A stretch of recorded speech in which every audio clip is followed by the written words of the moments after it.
तो भई आज एक बहुत बड़ी समस्या पर बात करेंगे जिसकी तरफ बहुत कम लोगों का ध्यान जा रहा है। हम इतनी सारी बातें कर रहे हैं अ, कि ज़िंदगी बेहतर कैसे हो और ये जितनी भी अच्छी-अच्छी बातें हैं, लेकिन दूसरी तरफ जो बच्चे हैं, वो तो अभी इन बातों को समझेंगे नहीं। तो जो बच्चे हैं, वो एडल्ट होते-होते इस काबिल रहेंगे कि वो अच्छी दिशा में जाएँ, वो आध्यात्मिक हों और वो ये जो चूहा-दौड़ है कॉम्पिटिशन की, इसमें भागते-भागते उनके अंदर का जो इंसान है वो ख़त्म ना हो जाए। तो क्या करना पड़ेगा? क्योंकि शिक्षा व्यवस्था तो ख़त्म ही कर रही है। अब पेरेंट्स की भूमिका बहुत बड़ी है, लेकिन ज़्यादातर पेरेंट्स बिल्कुल अनअवेयर हैं इस बारे में। ये बच्चा स्कूल जा रहा है जी, बड़े स्कूल जा रहा है। बड़े स्कूल का मतलब और ज़्यादा प्रेशर। जितनी ज़्यादा फ़ीस उतना ज़्यादा प्रेशर भी। प्रेशर इसलिए कि अब इतनी फ़ीस लेनी है तो स्कूल को वैसा दिखना चाहिए और उसका सारा दुष्प्रभाव बच्चे पे पड़ता है। तो क्या किया जाए? तो भाई पेरेंट्स तो पढ़े लिखे हैं आजकल और अगर वो थोड़ा-सा बच्चे की शिक्षा पे ध्यान दें, ये मानकर चलें कि स्कूल में वो कुछ अच्छा नहीं सीखेगा। अब कोई-कोई बिरले स्कूल हो सकते हैं दुनिया में, लेकिन ज़्यादातर ये मानकर चलें कि अभी हम मजबूर हैं, कोई अच्छे स्कूल नहीं है, कोई अल्टरनेटिव नहीं है, होम स्कूलिंग भी नहीं कर पा रहे हैं। तो कम से कम जितना भी टाइम अ, निकल सके स्कूल के बाद और आप अगर जॉब करते हैं तो दोनों का जो कॉमन टाइम हो, उस समय आप बच्चे की मदद कर सकते हैं। तो इस बारे में बात करेंगे कि आप क्या आप कुछ नहीं करोगे, बच्चे को बोलोगे जा बेटा होम कर और वो होमवर्क कर और खुद आप टीवी देख रहे हो, गप मार रहे हो, तब नहीं होगा। आपको ये एहसास होना पड़ेगा कि भई हम भी पढ़े लिखे हैं और ये जो अच्छी बातें हैं, वो एक तो हमारी ज़िंदगी में आनी चाहिए और हम बोल रहे हैं ना कि ज़िंदगी क्रिएटिव होनी चाहिए, उत्साह होना चाहिए अंदर और ये अच्छे रसायन आपके अंदर होने चाहिए, तभी आपका व्यवहार आपकी लर्निंग अच्छी होगी। ये सब अपने जीवन के लिए करें और भाई बच्चे की मदद करें। तो पहली बात आपका जो घर है, उसका एनवायरनमेंट कैसा है? क्रिएटिव है? कोई कला सीखते हो रोज़-रोज़? कि संगीत सीख रहे हो, डांस सीख रहे हो? अ पापा जी सितार सीख रहे हैं, सितार का अभ्यास कर रहे हैं। सुबह बच्चा जागा और वहाँ सितार बज रहा है। पापा जी रियाज़ कर रहे हैं, सितार हो, हारमोनियम हो और मम्मी जो है वो डांस की प्रैक्टिस कर रही है दूसरे कमरे में और जो बच्चा है अब वो दोनों चीज़ें आत्मसात कर रहा है और जो उत्साह का वातावरण है। अ, फिर वो संगीत मम्मी हारमोनियम बजा रही हैं, गा भी रही हैं। तो ये एक चीज़। फिर वो देखता है कि जब-जब पापा को टाइम मिलता है, उनकी एक लैब है छोटी-सी, वो साइंटिस्ट भी है। जहाँ भी काम करते होंगे अ, तो तो वहाँ भी शायद इस स्किल की ज़रूरत पड़ती हो या ना पड़ती हो, उनको शौक है और उस लैब में वो तरह-तरह की चीज़ें बनाते हैं। या अ कोई और ट्रेड, कोई और चीज़। तो ये बच्चा बचपन से ये सीखेगा, उसका जो हम राइट ब्रेन बोल रहे हैं ना, बच्चे का जो राइट ब्रेन है, उसको डेवलप करने की बहुत ज़रूरत है, क्योंकि वो काम कहीं नहीं हो रहा है। ना स्कूलों में हो रहा है, ना जॉब में। ये आईएएस, ये जो कॉम्पिटिटिव एग्ज़ाम में बैठते हैं बच्चे, पूछते हैं वहाँ कि तेरी संगीत कैसा है, कला कैसा है, इमोशनल जो आपका व्यक्तित्व है वो कैसा है, आपके अंदर ग्रैटिट्यूड है कि नहीं। मतलब सिर्फ बोल के नहीं, ऐसे टेस्ट दें कि जिसमें ये टेस्ट हो सके कि ग्रैटिट्यूड है, ह्यूमिलिटी है, देने का भाव है, जो ज़्यादा महत्वपूर्ण है, बजाय इसके कि ये साइंस कितनी आती है, मैथ कितनी आती है। तो रिक्वायरमेंट नहीं है, क्योंकि पूरा जो समाज है, पूरी व्यवस्था है, वो लेफ्ट ब्रेन ओरिएंटेड हो गया है। और उसमें ये जो इमोशन वाला पक्ष है, कला पक्ष है, नर्चरिंग, नॉरिशिंग, केयरिंग वाला पक्ष है, वो गौण होता जा रहा है। और इसीलिए हमारे व्यक्तिगत जीवन में दुख है बहुत गहरे में। और फिर उस दुख का इलाज हम ढूँढते हैं कि ज़्यादा साधन हो, ज़्यादा मेरा पैसा हो, और पैसा जिसके पास है अपॉर्चुनिटी, कमा के बिलियनेयर बन सकते हैं, लेकिन अंदर वही उदासी रहती है। आप बहुत बड़े एक्टर बन सकते हैं। एक फ़िल्मी एक्टर किसी इंटरव्यू में बोल रहा था, एक ही आदमी इंटरव्यू ले रहा था, और ऑनेस्ट है वो आदमी।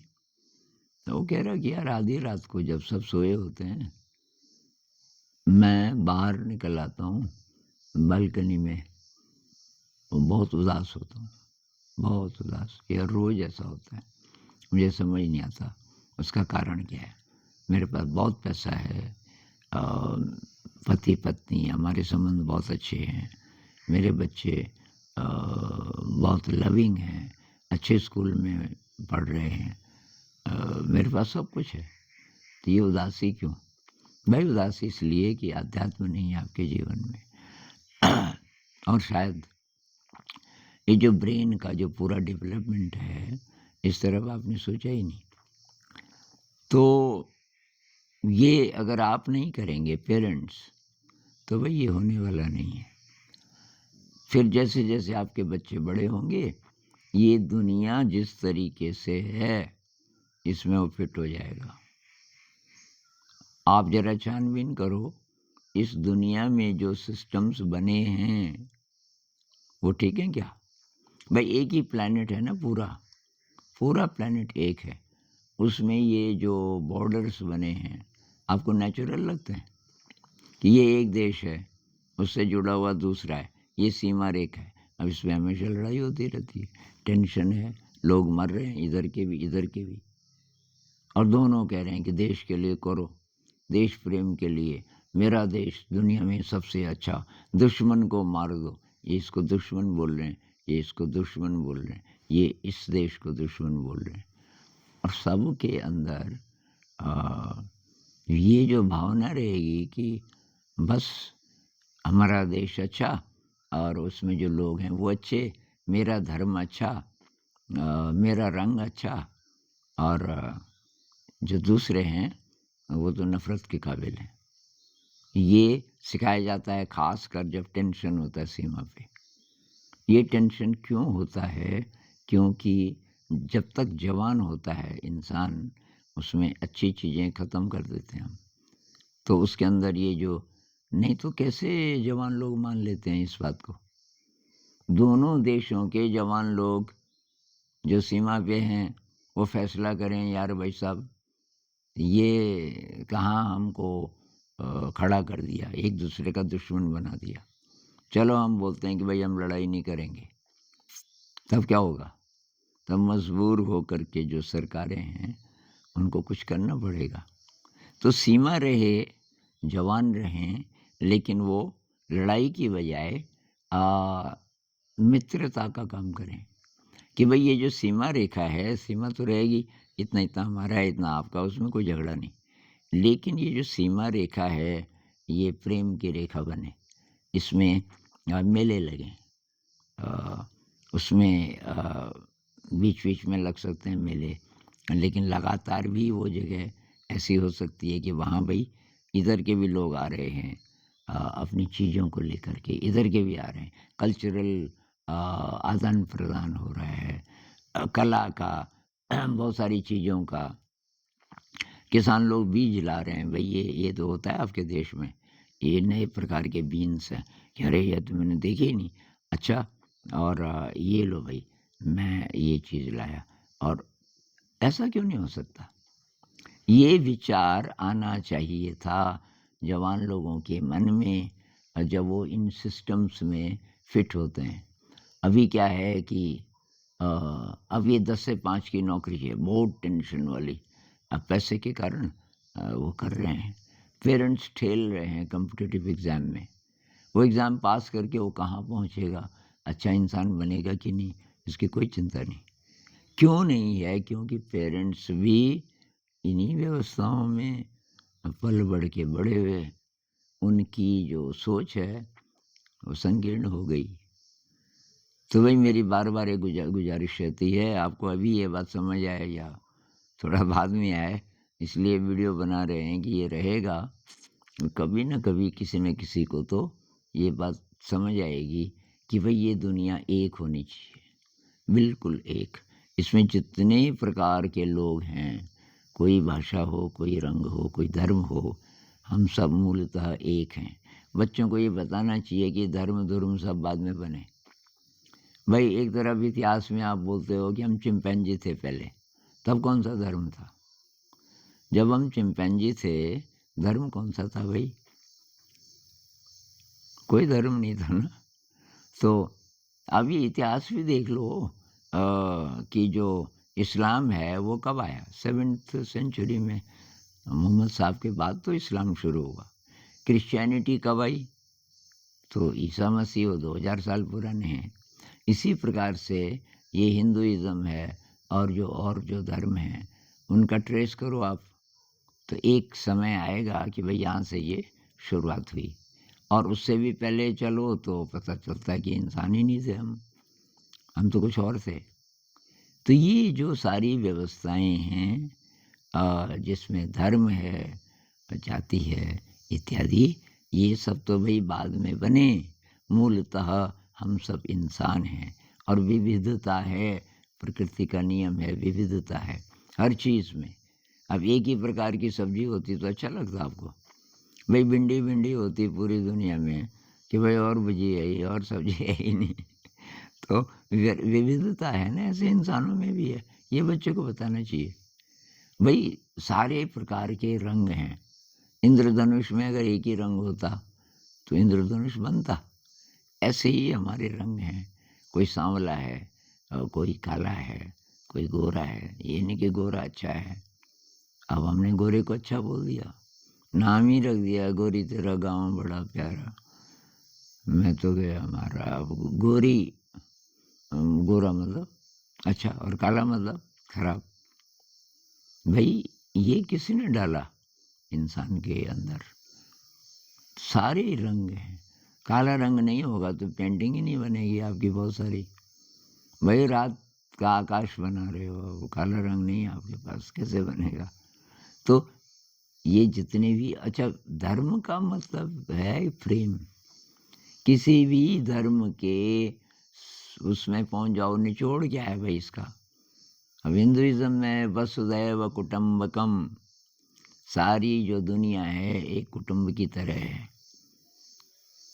तो अब जो हिंदू लोग हैं, क्या मानते हैं? कितने लोग मानते हैं कि सब कुटुंब है? जो दूसरे धर्म वाले हैं, हमारे ही परिवार का हिस्सा है, तो नफ़रत कहाँ से आएगी? तो एक ऐसी दुनिया बने जहाँ प्रेम हो, जहाँ नफ़रत न हो, जहाँ भाईचारा हो। वो कैसे बनेगी? उसकी ज़िम्मेदारी मेरे हिसाब से केवल पेरेंट्स पर है अभी। आने वाले समय में अगर पेरेंट्स ये ज़िम्मेदारी निभाते हैं, अपने बच्चों में ये संस्कार डालते हैं, तो बच्चा स्कूल में सवाल पूछेगा। बच्चा एक्सेप्ट नहीं करेगा वहाँ जो चल रहा है। वो डिमांड करेगा क्रिएटिविटी की।